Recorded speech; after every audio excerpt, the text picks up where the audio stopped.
Think beyond a degree. Build real impact. Shape your future with an MBA. From IILM University. Hello friends, अगर आप भी America जाने का सपना देख रहे हैं या अपने वीजा इंटरव्यू की तैयारी कर रहे हैं तो आज की यह खबर आपके लिए बेहद जरूरी है। अक्सर इंटरव्यू के बाद जब आपको लगता है कि सब सही गया, तभी हाथ में थमा दी जाती है 221G स्लिप। जी हाँ, अमेरिका का 221G एडमिनिस्ट्रेटिव प्रोसेसिंग इन दिनों कई भारतीय प्रोफेशनल्स और स्टूडेंट्स के लिए एक बड़ा सिरदर्द बन गया है, जिसे आम भाषा में येलो, पिंक या ब्लू स्लिप भी कहा जाता है। या आपके अमेरिकन ड्रीम को फिलहाल के लिए होल्ड पर डाल देती है। लेकिन क्या ये वीजा रिजेक्शन है? क्या इसके मिलने के बाद आपका अमेरिका जाना नामुमकिन है? और क्यों यूएस कॉन्सुलेट इन दिनों इतनी ज्यादा संख्या में ये स्लिप इशू कर रहा है? आज हम इस कॉम्प्लिकेशन को आसान भाषा में समझेंगे और जानेंगे कि इस सिचुएशन से निकलने का सही रास्ता क्या है। दोस्तों, 221G असल में एक तरह का वीजा होल्ड है जो इमिग्रेशन एंड नेशनैलिटी एक्ट के सेक्शन 221G के तहत आता है। हालांकि कानूनी तौर पर इसे रिफ्यूजल कहा जाता है, लेकिन यूएस डिपार्टमेंट ऑफ स्टेट इसे फाइनल रिजेक्शन की तरह ट्रीट नहीं करता। असल में यह आपको वीजा प्रोसेस पर लगे एक टेम्पररी पॉज की तरह है। सरल शब्दों में कहें तो जब इंटरव्यू के समय काउंसलर ऑफिस आपके वीजा को ना तो अप्रूव करता है और ना ही पूरी तरह डिनाई करता है, तो वो केस को एडमिनिस्ट्रेटिव प्रोसेसिंग में डाल दिया जाता है। इसी स्टेज को हम 221G कहते हैं। एक्सपर्ट्स के अनुसार 221G स्लिप मिलने के पीछे कई अहम कारण हो सकते हैं। अक्सर काउंसलर को आपके या आपके एम्प्लॉयर से कुछ एडिशनल डॉक्यूमेंटेशन या एक्स्ट्रा जानकारी की जरूरत होती है, जिसकी वजह से प्रोसेस को होल्ड कर दिया जाता है। कई मामलों में एप्लीकेशन की एक्स्ट्रा स्क्रूटनी या गहराई से बैकग्राउंड चेक्स की जरूरत पड़ती है, खासकर तब जब आप किसी सेंसिटिव फील्ड में काम करते हो और वहां स्क्रूटनी क्लियरेंस अनिवार्य हो।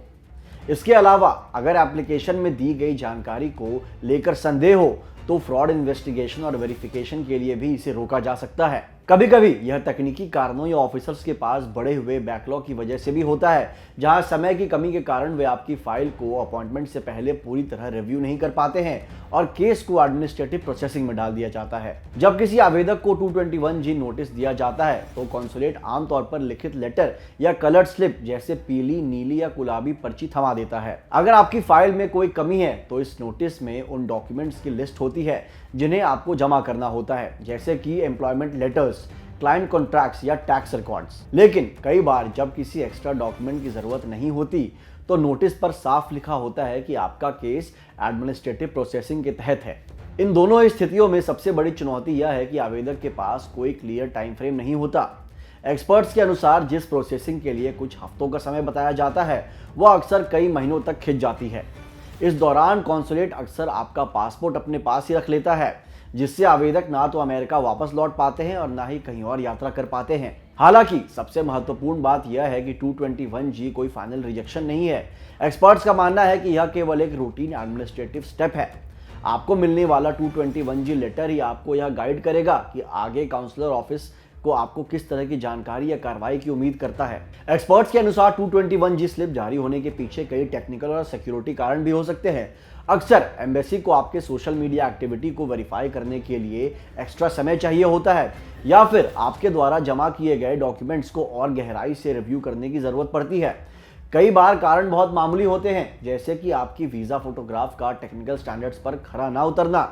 इसके अलावा अगर आपके पिटिशन डिटेल्स उनके सिस्टम यानी PIMS में अपडेटेड नहीं है, या आप टेक्नोलॉजी अलर्ट लिस्ट में आने वाले किसी सेंसिटिव फील्ड में काम करते हैं, तो भी यह स्लिप दी जा सकती है। यदि आपका एम्प्लॉयर कोई कंसल्टिंग फर्म है तो वर्क अरेंजमेंट की पुष्टि के लिए ये नेशनल वेरिफिकेशन को और बैकग्राउंड चेक्स की प्रक्रिया पूरी करने के लिए भी आपके वीजा को एडमिनिस्ट्रेटिव प्रोसेसिंग में डाल दिया जाता है। जब किसी आवेदक का वीजा एडमिनिस्ट्रेटिव प्रोसेसिंग में डाला जाता है तो कॉन्सुलेट अक्सर अलग अलग रंगों की स्लिप्स देता है। इस स्लिप पर एक केस नंबर और एक स्टैंडर्ड मैसेज होता है, जिसमें बताया जाता है कि सेक्शन 221G के तहत आपकी एप्लीकेशन को फिलहाल सस्पेंड कर दिया गया है। एक्सपर्ट्स के अनुसार इन कलर कोड्स का मतलब कुछ इस तरह होता है। दोस्तों, व्हाइट स्लिप का मतलब है कि आपकी फाइल में कुछ डॉक्यूमेंट्स मिसिंग हैं या सरकार को आपसे कुछ और सबूत चाहिए।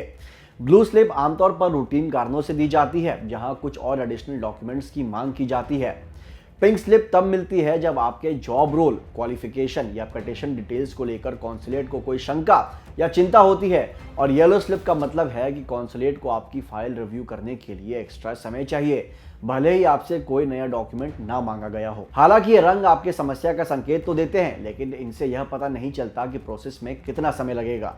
जब तक केस पेंडिंग रहता है, आवेदक अपनी यात्रा या वापसी को लेकर कोई निश्चित प्लानिंग नहीं कर पाते हैं। दोस्तों, तो कुल मिलाकर बात यह है कि अगर आपके हाथ में 221G की स्लिप आई है तो पैनिक ना करें। जैसा कि हमने समझा, यह कोई फाइनल रिजेक्शन नहीं है, बल्कि एक प्रोसीजरल पॉज है।